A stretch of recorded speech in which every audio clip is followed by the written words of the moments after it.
Bueno, vamos a cerrar entonces un poquito esta relación entre objetivos e instrumentos. Digo en el sentido de tratar de ver una cierta racionalidad equivocada o no, digamos, que una cierta racionalidad que le intentamos poner a la ley, es decir, que todos sus objetivos tuvieran concreción instrumental, ¿no? Y mecanismos que lo hagan realidad. Para nosotros era una obsesión eso porque, bueno, qué sé yo, en general nos topamos muchas veces con legislación que obviamente el objetivo te dice una cosa y después cuando buscas en el texto no tenés cómo hacerlo, digamos, ¿no? Por último decía el último punto, que era generar nuevos recursos, etcétera. La ley determinó un 50% de aumento. Esto fue una larga discusión, lo del 50%. La propuesta nuestra era bastante más del impuesto inmobiliario a la tierra vacante. Ese aumento que, como dije recién, son unos 120, ciento y pico de millones de pesos por año, va a un fideicomiso que la propia ley crea para garantizar la intangibilidad de los fondos y garantizarnos la intangibilidad y además el uso adecuado de los fondos que están dados en la propia ley, que tiene que ver con loteos sociales, etcétera, ¿no? A ver, cuando estamos hablando de esta cuestión de un castigo a los inmuebles vacantes, obviamente tiene que ver con el mecanismo que creo que todos y todas conocemos aquí, básicamente la de la acumulación de la renta inmobiliaria por el paso del tiempo con suelo retenido. El suelo retenido es un problema muy serio para nuestras ciudades porque, primero, te deja sin suelo en la relación oferta-demanda, esperando. ¿Qué hace el que retiene? El especulador básicamente lo que hace es retener, sacarlo del mercado esperando a que aumente.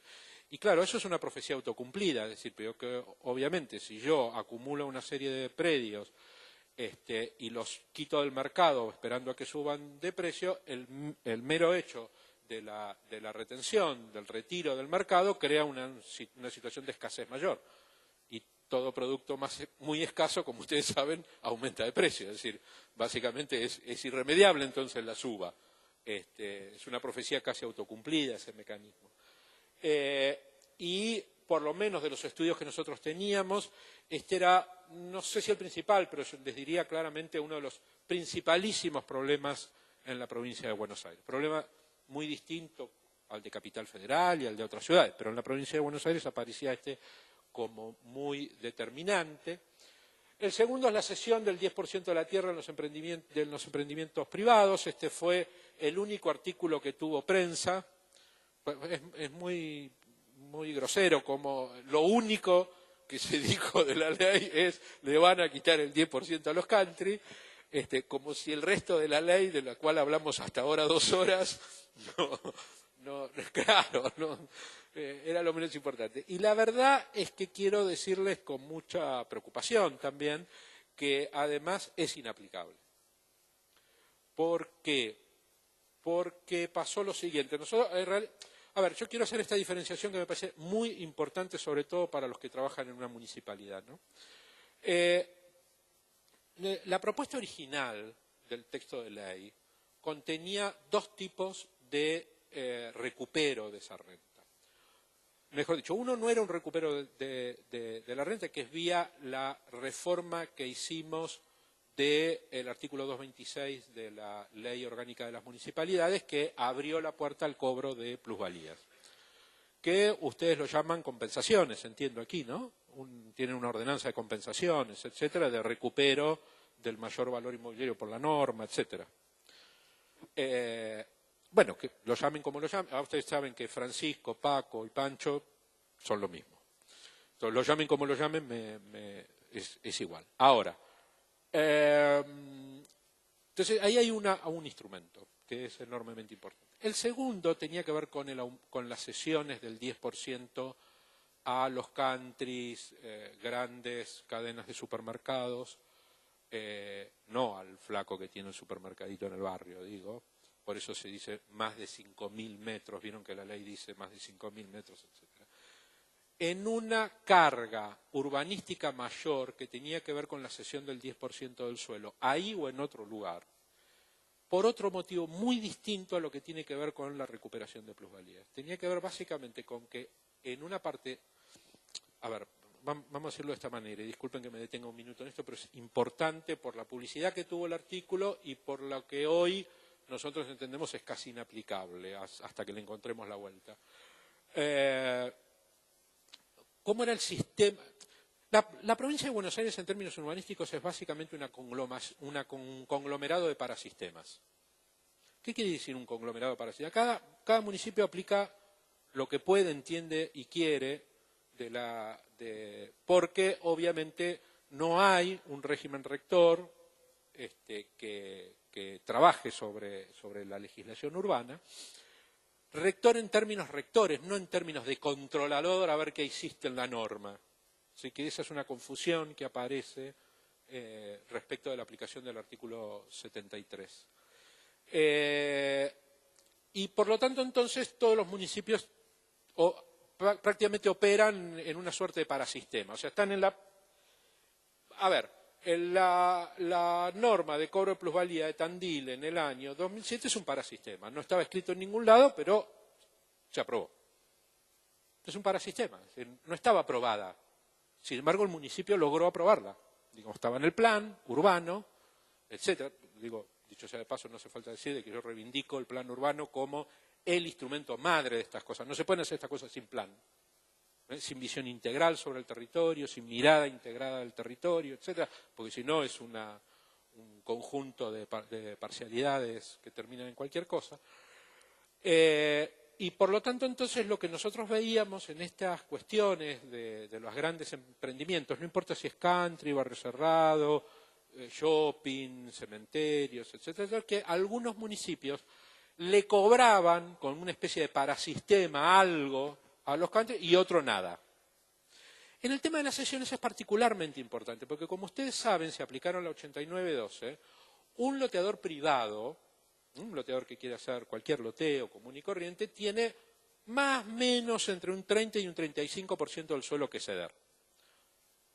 Entre un 15 y un 20% en calles, un 10% en espacios verdes y un 5% en reservas para equipamiento comunitario. Más o menos entre un 30 y un 35% cede.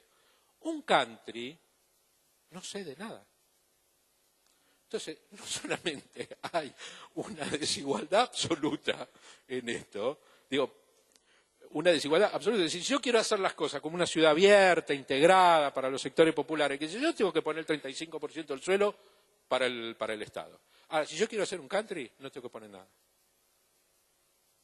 Digo, esto es un disparate absoluto, pero absoluto y total. Entonces, ¿qué pasó frente a esa situación? Algunos municipios le cobraban, le pedían cosas, en una suerte de parasistema, no ilegal, pero en esa parasistema, como decía recién, del cobro de plusvalía en Tandil, digamos, sin ningún tipo de norma, de regulación y de criterios, digamos. Entonces, algunos pedían, otros no pedían, algunos pedían mucho, otros pedían poco, digo, porque claro, como cuando eso no se discute, queda como eso, como medidas de parasistema. Y entonces, lo que hicimos fue diferenciar. Bueno, muy bien, todos los emprendimientos privados que supongan no subdivisión del suelo y por lo tanto no exigibles de cesiones como exige el artículo 56 de la ley, van a tener una cesión obligatoria del 10% para vivienda social y loteos sociales. ¿Se entendió? Ahora bien, independientemente de eso, que no es otra cosa que equiparar una urbanización cerrada a una abierta, no es otra cosa que eso. No es otra cosa que eso. Además te voy a cobrar la plusvalía por el plusvalor que supone el privilegio de tener una norma especial. Cuando hablo de privilegio, el tipo que tiene una ordenanza por lo cual puede cerrar su barrio y obtiene una renta de segregación muy superior a un tipo que no cierra su barrio. Y esa renta de segregación, que es un porcentaje muy alto de la renta urbana total, obviamente es una decisión absolutamente autocrática del municipio, es decir, de la comunidad de nuevo. ¿Sí? Con lo cual, una cosa son las cesiones que como mecanismo son viejísimos. La ley de 1888, 80 y pico, la ley de creación de pueblos de la provincia de Buenos Aires, ya decía que cuando ustedes querían crear un pueblo en la final del siglo XIX en esta provincia o ampliar un pueblo, tenían que ceder las calles y la ley dice, léanla por favor, porque es muy graciosa, dice que además tienen que ceder una manzana cada 14 para plaza. O sea que la cesión es más vieja que no sé. Bueno, dicho sea de paso, eso explica por qué el Gran Buenos Aires y muchas ciudades no tienen plaza, porque cada 14 manzanas había que ceder una. Entonces, ¿qué hacían los inmobiliarios? Cedían de a bloque de 13. Entonces, Geodesia interpretaba que como no llegaba a 14, no le pedía la plaza. No, hermano, si cada 14 es una manzana, si es 13 tenés que pedirle, no sé, el 80%, no sé, hacer la cuenta. No, acá no se le pedía nada. Por eso hay barrios y ciudades completas sin plaza. Bueno, nada. Pero lo que quiero significar a ustedes es eso. El decreto de Perón del 47, el Decreto Nacional de Agrimensura, establece ya por primera vez las cesiones diferenciadas de calles, espacios verdes y equipamiento comunitario. O sea que la cesión al Estado es una condición básica para urbanizar, más antigua que no sé qué. Sí, claro, claro. Ah, eran muy bajos, eran muy bajos. Para calles no tenía porcentaje, tenía que ceder a las calles, dice. Para espacio verde era el 3% y para equipamiento comunitario era el 2%. Eran muy bajos. La 89.2 aumentó esas cesiones. Pero lo que quiero decir es que más allá de que eran muy bajos, la historia del instrumento es muy antigua. Es muy antigua. Entonces, ¿pero por qué? Porque diferencia claramente lo que es la cesión de lo que es la contribución tributaria. ¿Sí? Son dos cosas completamente distintas, inclusive normativamente son dos cosas distintas. Muy bien, así figuraba en la ley original. Lamentablemente, cuando entró en la discusión en la Cámara de Diputados, algunos profesionales que asesoran a los diputados lo que hicieron fue meterlo todo en el artículo 51, vinculando las cesiones que dice que hay que ceder el 10%, pero a cuenta de lo que después viene. Lean el artículo, léanlo, es inentendible como quedó, es casi inaplicable, lamentablemente, casi inaplicable. No la plusvalía, es decir, la plusvalía está muy claro, hay una reforma de la ley orgánica de las municipalidades, etcétera. Lamentablemente, en este sentido, bueno, ha pesado más la intervención de algunas personas que creen que saben y que después hacen un lío, un zafarrancho con eso. La verdad que es bastante inaplicable. Para peor, la reglamentación es peor aún que la ley, porque lo que dice, además de que si ustedes leen el artículo no entienden nada, si quieren después lo leemos textualmente, no entienden nada, además la reglamentación te dice que cuando apliques eso previamente tenés que pedirle permiso a la provincia. ¿Por decreto? ¿De dónde? Pero por favor. Digo, eso no existe legalmente. La verdad que es para hacer una demanda de inconstitucionalidad. Si yo fuera abogado y estuviera en un colegio de abogados, los animaría a hacer una demanda inconstitucional y la ganan caminando. Una catástrofe. Digo, bueno, nada. Salvo eso, lo demás está bastante bien. Pero lo original que tenía esto era equiparar estos emprendimientos privados a los emprendimientos abiertos. No salió como queríamos, lo lamento mucho, para peor fue el artículo más publicitado y es el único que no se puede aplicar, etcétera. La sanción impositiva progresiva a los predios baldíos, esto es municipal, y la captación y redistribución de la valorización inmobiliaria, reforma del capítulo tributario, el artículo 226 de la Ley Orgánica de las Municipalidades, opera muy bien y encuadra. Bueno, ahora Tandil está legal, por ejemplo. Y la norma de Mar del Plata está legal, etc. Y esto fue así porque bueno, ustedes saben cómo es en cada municipio, hay abogados que se atienen más a la letra de la norma y entonces siempre nos decían, no, no lo puedo aplicar porque la provincia no me lo permite, y abogados que te dicen, bueno, vamos a buscarle la vuelta y vamos a tratar de hacerlo, como pasó en algunos municipios, etcétera. Digo, bueno, nada, ahora está aprobado, está en la ley, etcétera.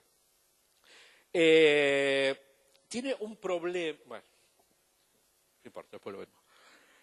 Nada, acá está la lista de instrumentos. Ustedes la tienen acá. No hablé de los lotes con servicios, de la integración urbana en villas y asentamientos. Ahí la norma 89, lo que dice básicamente la ley es que no aplica la norma 8912. Sí que el proyecto tiene que tender a acercarse a eso, pero que obviamente no puede cumplirla. Eso es muy importante, estas dos cuestiones, porque no quiero ponerme en burócrata, pero yo no sé si ustedes saben, los que han trabajado con la norma, cada vez que ustedes querían violar la 8912, que era muy común, lo que hacía era tratar de meter el emprendimiento bajo la figura del último párrafo del artículo 52, de los complejos integrales, ¿sí? Entonces, por complejos integrales se llamó cualquier cosa. Digo, con tal de violar la ley, que era muy estricta, se llamaba cualquier cosa. Entonces, no, nosotros decimos, a ver, los complejos integrales son complejos integrales. A ver, esto es otra cosa, digamos. Esto es otra cosa. Esto es loteo popular, loteo social, etcétera, etcétera. Tiene que cumplir una serie de cuestiones. No es que se pase cualquier barbaridad, tiene que cumplir una serie de estándares, etcétera, etcétera, pero no me metan por el último párrafo del 52. Porque además el último párrafo del 52, es decir, a ver, cuando ustedes crean un sistema, estoy tratando de buscar la palabra correcta, pero no me sale, corrupto no porque haya guita, digo, corrupto en el sentido de que vamos juntos a ver cómo la violamos la ley. Digo, básicamente se establece una cadena de decisiones burocráticas que dependen del funcionario y que son absolutamente arbitrarias. Como me dijo un funcionario un día discutiendo la ley, che, ¿para qué querés eso si tenemos el 52 del 8912? Yo lo meto por el inciso C del 52 del 89. Este es el problema, que no quiero que vos lo metas. Porque si toda la administración, las decisiones político-técnicas de una administración dependen de que un señor, de que un burócrata de La Plata vea cómo haciendo un artilugio del inciso tal, está todo perdido, hermano. La verdad está todo perdido. Nada, por eso está ahí. Por eso está ahí, digamos. Bueno, eso. Bueno, creamos un sistema de microcrédito que se nutre también del fondo fiduciario. Las zonas de promoción de hábitat social ya las dije, las cesiones de suelo también. Bueno, y la participación de las municipalidades en las valorizaciones inmobiliarias es la reforma al artículo 226. Ahora vamos a ver traté de aplicar el caso al caso de Mar del Plata que Ricardo nos facilitó. La creación de los consorcios urbanísticos es un mecanismo importante también para armar este tipo de operaciones público-privadas, pública-públicos, porque puede ser un consorcio procrear municipios, no sé, digo, en eso el límite está en la imaginación de ustedes para poder aplicarlo, ¿no? Para poder llevar a cabo operaciones urbanísticas consorciadas, bueno, la creación de los consejos locales, etcétera, como todo el tema participativo y de transparencia. El impuesto al baldío se empezó a aplicar, ahí tienen una boleta que lo demuestra, pero el fondo fiduciario no se creó, con lo cual no sabemos dónde están los fondos. Es más, le voy a decir una cosa más graciosa, bueno, graciosa sino, la verdad más penosa, aunque graciosa. El impuesto al baldío se cobra desde enero del 2013, la ley se aprobó en noviembre, cuando ni siquiera estaba publicada, ni reglamentada, ni constituido, y ya se empezó a cobrar. Digo, es un problema, es un problema. Es decir que cuando quiero aplicar la ley para alguna cosa, en enero estaba aplicándose el impuesto. Ahora, todo lo demás no. Es un problema. No, esto es provincial. No, porque el impuesto inmobiliario es competencia provincial. Es competencia provincial. Sí, Jorge. No, que ese es el otro problema. Lo aplicaron a lo bruto. La propuesta originaria es que esto aplicaba para propietarios que con única propiedad o por la suma de propiedades eran poseedores de más de 2.000 metros cuadrados, 2.500 metros cuadrados, perdón. Uno suponía de que por encima de que un tipo que es propietario en la provincia de Buenos Aires de un cuarto de manzana no es pobre. Para no castigar al tipo que compró un lotecito, lo tiene baldío porque no puede construir, pero le aplico a ese sí la pena. ¿Sí? Lo aplicaron a lo bruto, se lo pegaron al jubilado que no pudo construir o a cualquiera, digamos. Y además sin escala, porque nosotros teníamos un criterio, en la propuesta nuestra había un criterio de progresividad en el tamaño, es decir, cuanto más acaparo tierra el impuesto sube, y cuanto más tiempo lo retengo, también sube. Lo aplicaron plano para los tamaños, no distinguieron nada. Bueno, fue el momento en que no se podían pagar ¿cómo se llama? El aguinaldo.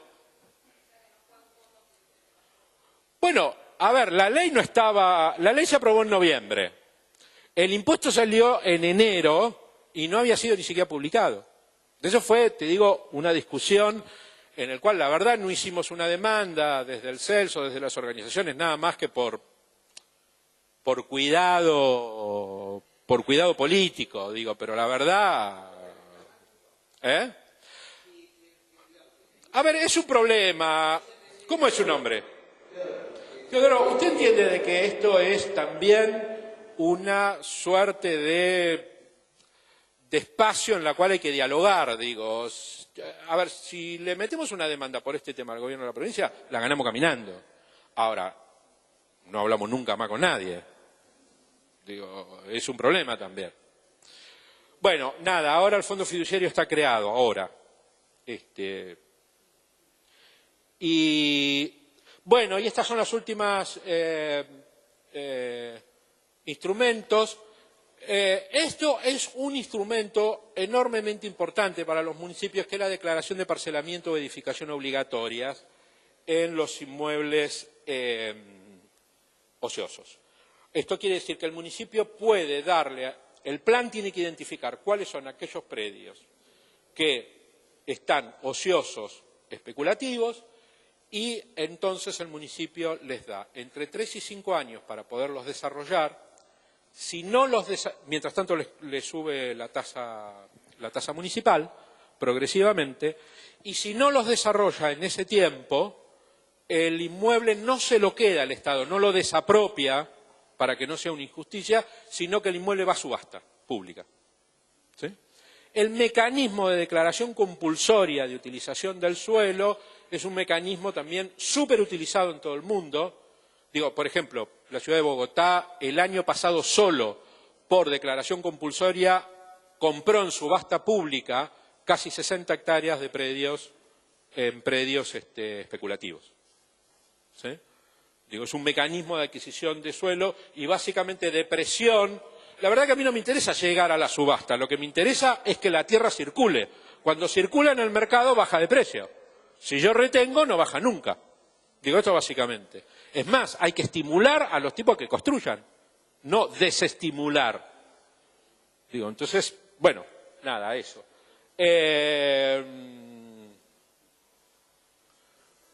Y el mecanismo de reajuste, que ahora voy a ver si lo explico. Bueno, esto tuvo un proceso de discusión muy, muy importante, formal, digo, en seminarios técnicos, etcétera. Este es el día de la aprobación. El día de la aprobación, bueno, vinieron cerca de 2.000 personas a la sesión. Fue un día de mucho bombo y banderas. Los diputados y los senadores que tenían que hablar, tenían que mirar también para arriba. Este es el día. Y estos fueron parte de las reuniones y de las discusiones de la ley. Como les decía recién, hablando de conflicto, hay un conflicto con la dirección de IP. Esta es parte de las discusiones, fueron, no sé, ya ni sé cuántas fueron, pero todos los sábados estábamos en un barrio, encuentros como estos de explicación. Produjimos unos materiales de difusión popular respecto a la explicación de los mecanismos de la ley, de los conceptos, etcétera, de la ley. Esos materiales se repartieron mucho en la provincia, eran materiales muy sencillos para entender, para discutir en los barrios los contenidos y los instrumentos de la ley, materiales de difusión más técnicos o, insisto, más populares. Fueron una enorme cantidad de materiales producidos. En general, en los talleres en los barrios jugábamos a un juego que se llamaba Don Zapata se llenó de plata y que explicaba cómo Don Zapata se había beneficiado de un conjunto de obras públicas y después, cuando quería lotear, los mataba a sus vecinos con los precios, etcétera. Entonces trabajábamos con estas preguntas trabajadas en taller en los barrios, bueno, otros materiales de difusión, etcétera. Y después, básicamente, el rebote en la prensa, bueno, fue bastante negativo, como ustedes saben. Es ley, los country deberán ceder el 10% de su tierra. Como si eso hubiese sido... Aparte, lo peor es que no van a tener que ceder, porque ese artículo es casi inaplicable. Bueno, hubo una enorme repercusión de si atenta contra la propiedad privada. Les digo honestamente, una discusión que retrocedía 1 siglo y medio en este país. Bueno, digo, expropiará countries y baldíos, nos vamos a expropiar todos ahora. Bueno, nada, esta cuestión. Ahora quisiera pasar entonces muy rápidamente a algunos casos. Bueno, yo preparé con toda modestia, Ricardo, por favor, un ejemplo. Cuando vimos con Adriana, etcétera, la posibilidad de hacer algún caso de Mar del Plata, voy a ser bastante rápido con esta cuestión. Ricardo nos indicó ver algunas posibilidades de aplicar en el sector noroeste de la ciudad, no sé si lo reconocen, creo que es el hipódromo, ¿no?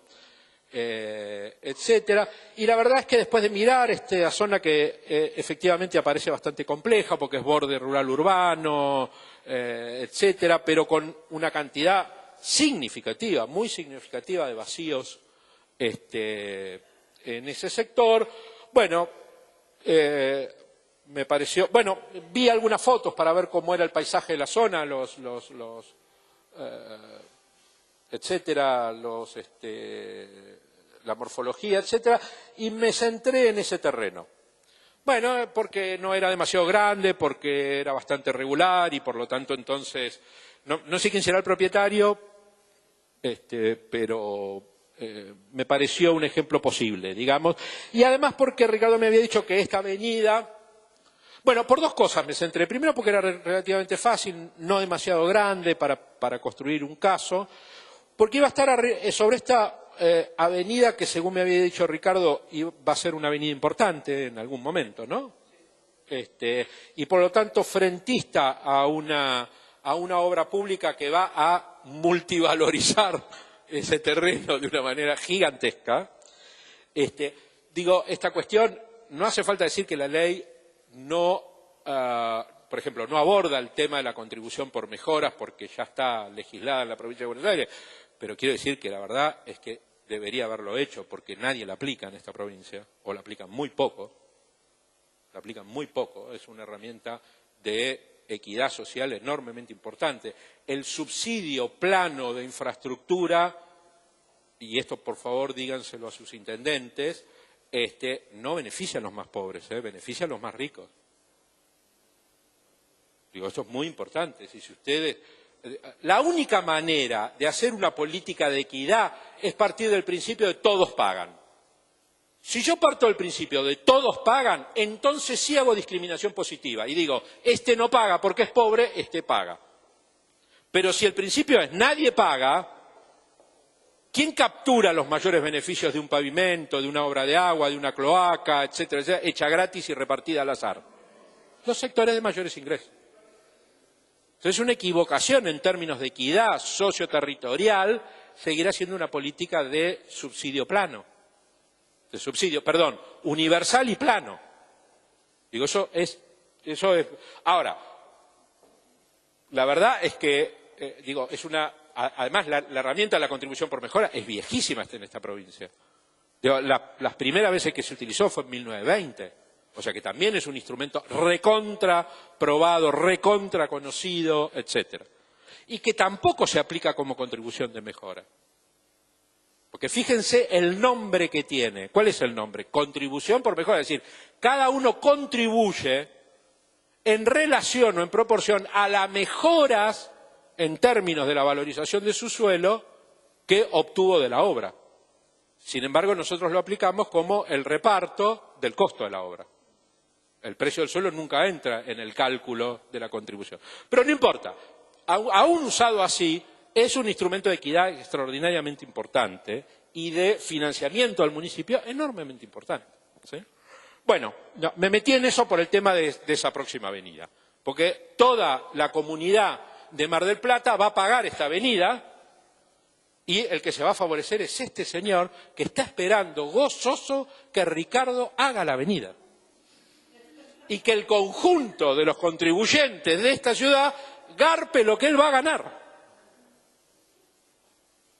Digo, básicamente. Entonces, cuando decimos, a ver, solemos decir una cosa que, un absurdo mayor que el otro, ¿no? Primero, nuestras municipalidades están quebradas. Muy bien. Cuando decimos nuestras municipalidades están quebradas y preguntás por qué, lo que te dicen es, no, porque hay mucha corrupción. Hermano. La transferencia de renta por decisiones urbanas es infinita. La corrupción, pero no le llega ni, si hubiera en un municipio, pero ni al talón. No estoy diciendo que la corrupción sea buena, estoy diciendo que no confundamos los términos. Lo que quiebra a los municipios es la política urbana. No hay cómo financiar con nuestros impuestos unidades sanitarias en la loma de no sé qué, camiones de basura que recorren miles de kilómetros al cohete, porque la ciudad se extendió, redes de agua, de pavimento, etcétera, imposibles de solventar. Eso es lo que quiebra nuestros municipios. Eso no lo discutimos. Este es el miedo que Juan planteaba hoy.